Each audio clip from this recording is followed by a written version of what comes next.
Hello and welcome to Lamplighter. Today is March 15. Today, as we continue in our readings, we come to the end of Joshua's life.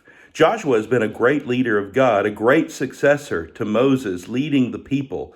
And now the time comes for Joshua to realize that he's reaching the end of his life as well.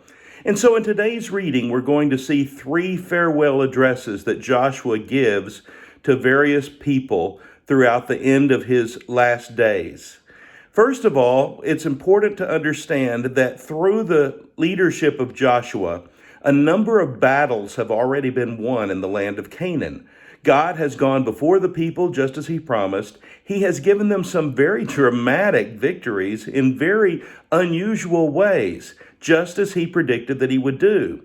And so one of the things Joshua is going to do in these speeches is remind the people of everything that God has done just exactly as he promised to do for them. He wants them to know that it is God who is responsible for all the victories and all the successes that they have had to this point. But just as the people have had physical conquests in Canaan, it's even more important that they have some spiritual victories as well. It's important that the people do know that God is the source of everything good. It's important to the people to know that they must maintain their faithfulness, their righteousness, and their commitment to the covenant to God in order for God to continue to bless them with overtaking this land, this promised land of Canaan.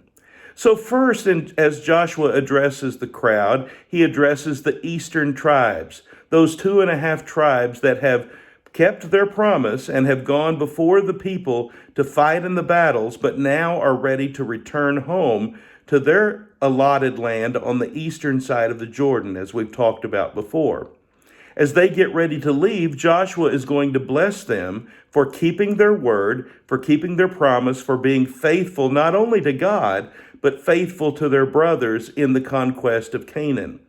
But as they go, Joshua gives them these words, and I want to reiterate these words specifically because these are not just great farewell words to the eastern tribes as they get ready to go back across the Jordan.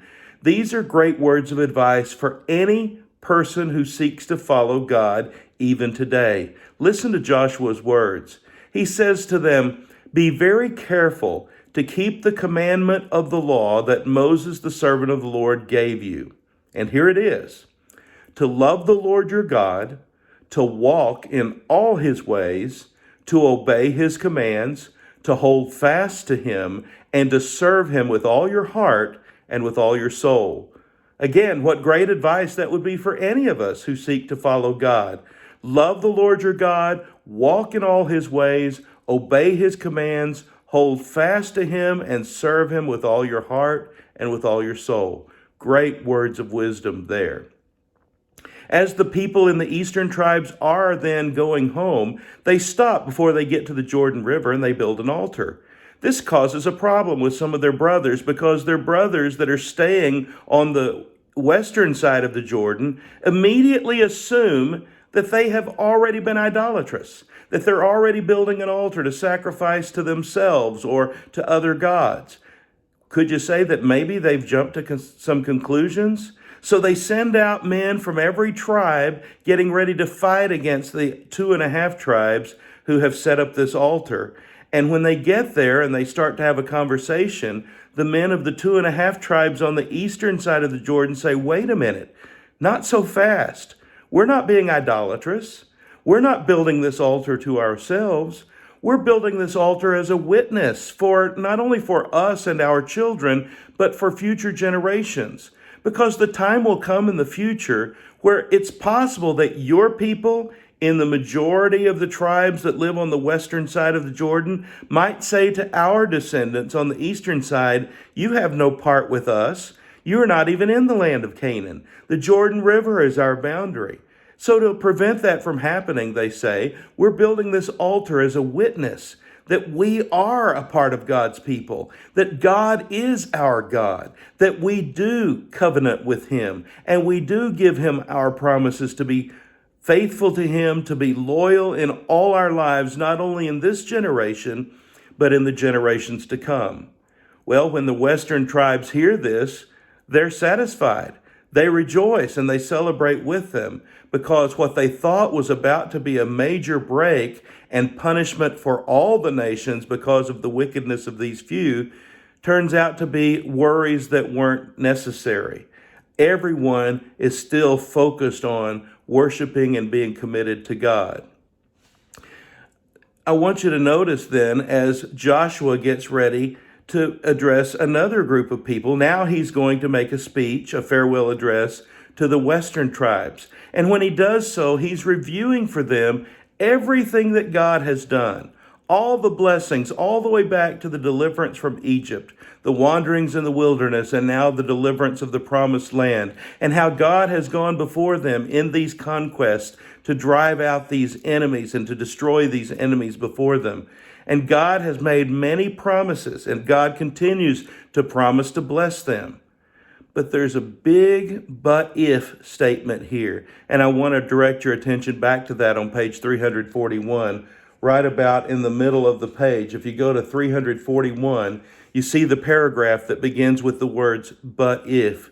Joshua says, but if you turn away and ally yourselves with the survivors of these nations that remain among you, and if you intermarry with them and associate with them, then you may be sure that the Lord your God will no longer drive out these nations before you.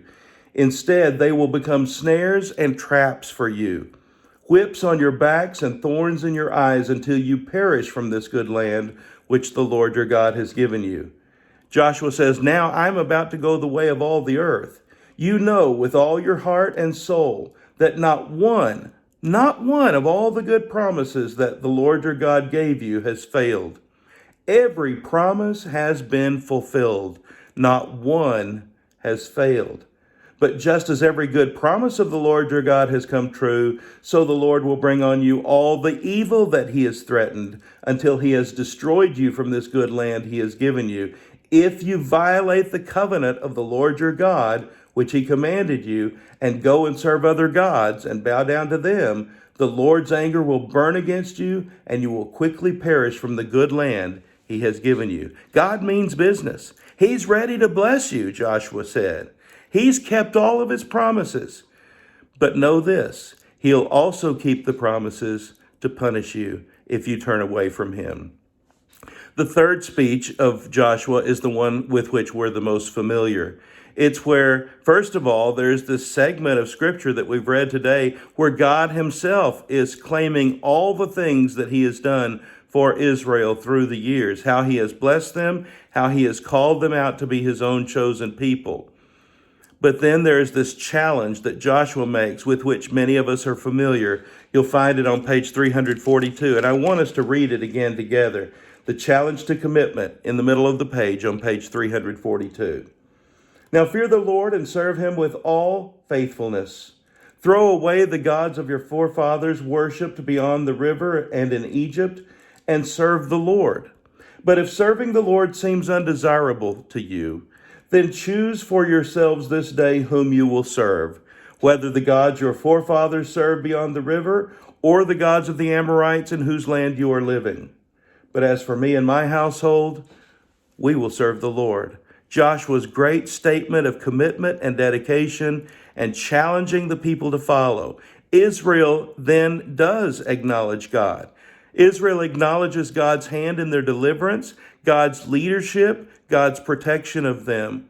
And Joshua is not so easily convinced. He tests their commitment with several questions, basically saying, are you sure? Are you ready to make this commitment?